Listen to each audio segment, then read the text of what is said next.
মহাকুম্ভ মেলা ভারতীয় সংস্কৃতি এবং ঐতিহ্যের অন্যতম উজ্জ্বল উদাহরণ।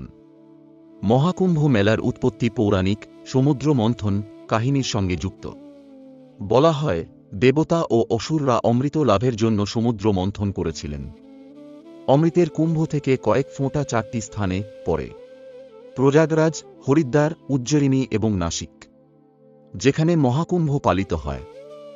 মহাকুম্ভ মেলার তারিখ নির্ধারণ হয় জ্যোতির্বৈজ্ঞানিক গণনার মাধ্যমে। সূর্য, চন্দ্র এবং বৃহস্পতি গ্রহের নির্দিষ্ট অবস্থানের ওপর ভিত্তি করে এটি পালিত হয়।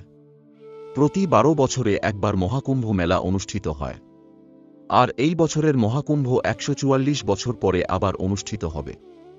গঙ্গা, যমুনা এবং সরস্বতী নদীর সঙ্গমে পবিত্র স্নান করা মহাকুম্ভের অন্যতম প্রধান আচার। এটি পাপ মোচনের এবং আত্মার শুদ্ধির প্রতীক। মেলার সময় ধর্মীয় আলোচনা, যোগ, ধ্যান, প্রার্থনা এবং সাংস্কৃতিক অনুষ্ঠানের আয়োজন হয়। মহাকুম্ভ মেলা বিশ্বের বৃহত্তম ধর্মীয় সমাবেশ, যেখানে কোটি কোটি ভক্ত, সাধু এবং তীর্থযাত্রী অংশগ্রহণ করেন। এর মধ্যে নাগা সন্ন্যাসীরা বিশেষ আকর্ষণ।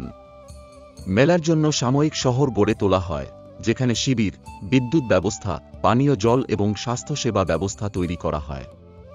2017 সালে মহাকুম্ভ মেলাকে ইউনেস্কো মানবতার অমূর্ত সাংস্কৃতিক ঐতিহ্য হিসেবে ঘোষণা করে। শুধুমাত্র ভারতীয় নয়, বিশ্বের নানা প্রান্ত থেকে পর্যটকরা মহাকুম্ভ মেলা দেখার জন্য আসেন। এইরকম ইন্টারেস্টিং এবং মজার তথ্য আরও পাওয়ার জন্য পেজটিকে ফলো করতে পারেন। ধন্যবাদ।